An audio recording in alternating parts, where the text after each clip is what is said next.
Kelebihan dan kekurangan. Pagi adalah waktu yang tepat untuk seseorang menjalani kehidupannya. Ada yang mengecat bodi kereta, ada yang menyapu halaman, ada yang membuang sampah, ada yang membereskan dapur, dan juga ada yang masih tertidur. Dan di waktu pagi inilah kisahku hari ini dimulai. Bermodalkan tekad, amanah ini harus dilaksanakan dengan tepat. Bermodalkan baju, celana, topi, sarung tangan, dan sepatu, aku awali pagi ini dengan mengucapkan Bismillahirrahmanirrahim. Semoga apa yang aku lakukan bermanfaat di masa yang akan datang.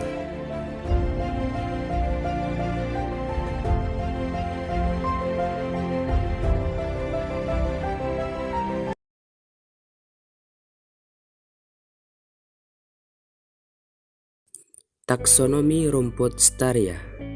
Kingdom Plantae, Subkingdom Tracheobionta, Phylum Magnoliophyta, Subphylum Spermatophyta, kelas Liliopsida, subkelas Commelinidae, ordo Ciparales, familia Phoaceae, subfamilia Phanecoidae, genus Setaria, spesies Setaria spacillata Stap. Morfologi rumput Staria. Rumput ini tumbuh tegak dan berumpun lebat. Batangnya tegak, tidak memiliki bulu, namun terdapat 5-6 buku-buku. Batangnya berwarna kemerahan hingga kehijauan. Daunnya lunak dan lembut. Pada bagian pelepah daun terdapat bentuk gepeng dan memanjang dengan warna hijau muda hingga hijau tua. Produktivitas rumput Staria dalam hitungan per tahun mencapai angka 31 ton per hektar per tahun. Rumput Staria memiliki kandungan protein kasar atau dikenal PK 9,5%, 31,7% serat kasar, 2,5% ekstrak ether, 45,2% BETN atau bahan ekstrak tanpa nitrogen, 11,1% abu, dan 7% asam oksalat. Kelebihan dan kekurangan rumput Staria. Kelebihan rumput Staria yaitu tahan terhadap musim kemarau, tahan terhadap genangan air, tahan terhadap berbagai macam penyakit, dan tahan injakan. Adapun kelemahan rumput Staria ini yaitu pada rumput Staria ini terdapat kandungan oksalat, yang mana kandungan oksalat ini apabila dikonsumsi oleh ternak maka akan menyebabkan kematian pada ternak, terutama apabila rumput ini dipanen atau dipotong pada waktu yang masih muda.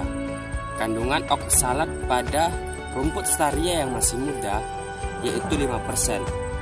Namun untuk seorang pengusaha atau peternak yang ingin memanfaatkan rumput ini sebagai pakan ternaknya dapat diolah terlebih dahulu dengan teknik pengolahan pakan yaitu silase. Rumput Staria dapat tumbuh dan berkembang dengan segala kondisi tanah. Namun untuk pengolahan tanah sebaiknya dilakukan penggempuran terlebih dahulu dan juga pemupukan agar rumput ini dapat berkembang sesuai dengan produktivitasnya. Untuk pemanenan atau waktu panen, pemanenan rumput Staria ini paling baik yaitu pada hari 35 sampai 45 hari pada musim penghujan. Namun pemanenan rumput staria ini akan lebih lama ketika musim kemarau, mencapai angka 50 sampai 60 hari pada musim kemarau. Penanaman rumput staria alangkah baiknya dilakukan di pagi hari. Namun untuk tujuan perbanyakan bibit atau tanaman rumput staria ini dapat dilakukan dengan cara poles atau sobekan rumpun. Caranya dengan memotong daun bagian atas atau mengurangi dengan tujuan untuk mengurangi penguapan berlebih. Rumput staria ini alangkah baiknya ditanam pada jarak tanam yaitu 0,4 kali 0,6 meter.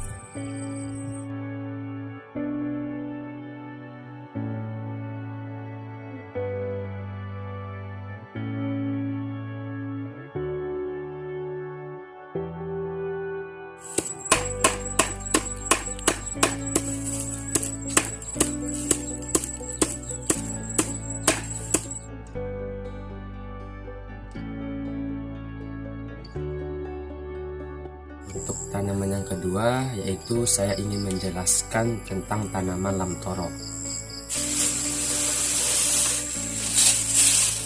Nah, ini dia lamtoro atau dikenal sebagai petai Cina.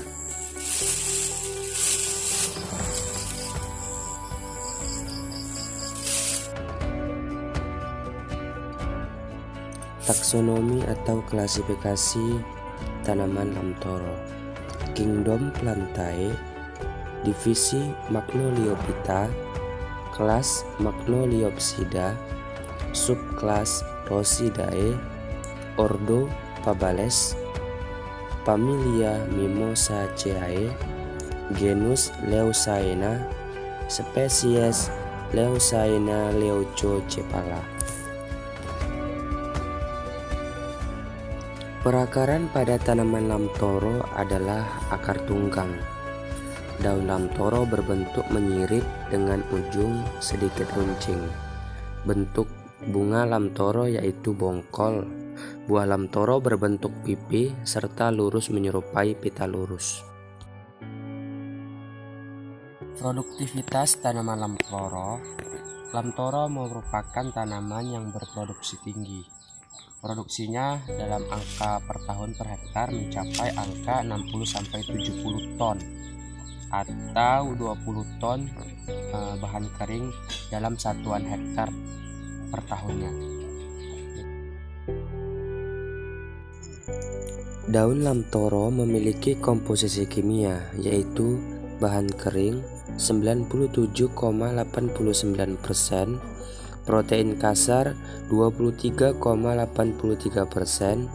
bahan ekstrak tanpa nitrogen atau BETN 31,0509%, serat kasar 23,5877%, lemak 11,68%, dan abu 7,7%.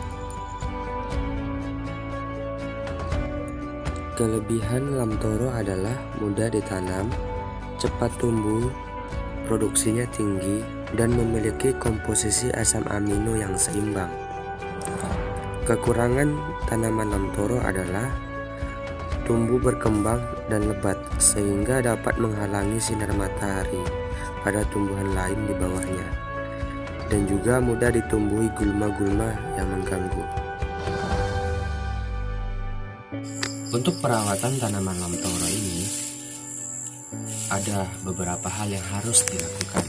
Di antaranya yaitu penyiraman, penyulaman, pengendalian hama, pemupukan, dan pencegahan terhadap penyakit. Namun harus diingat bahwa dalam melakukan penyiraman harus berhati-hati karena agar tidak merusak daun lamtoro dan juga batangnya. Untuk jarak tanam tanaman lamtoro ini untuk sebagai tanaman tunggal, ia berjarak tanam 1 kali 1 meter. Dan untuk tanaman pagar pada jarak tanam 50 sampai 50 cm.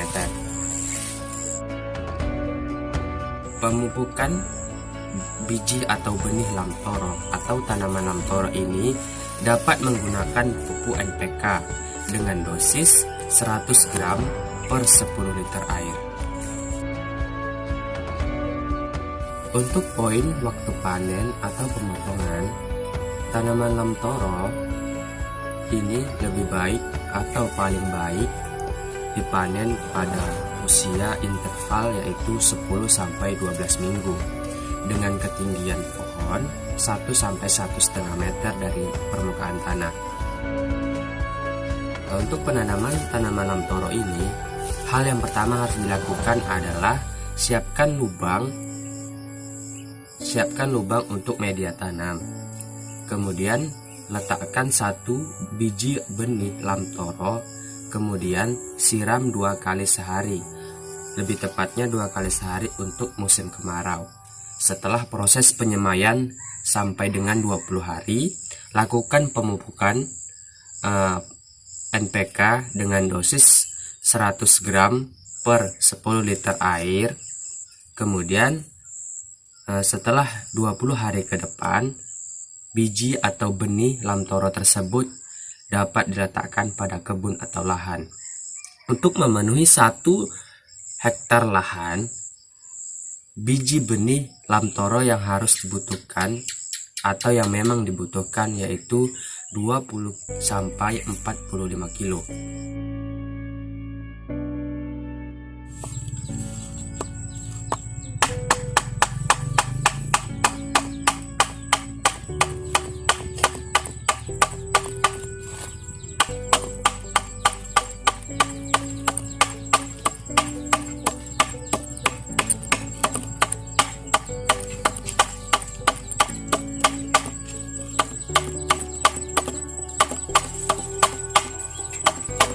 Nah, itu dia video tentang pengenalan tanaman rumput Staria dan juga tanaman lamtoro. Terima kasih atas waktunya. See you next video guys.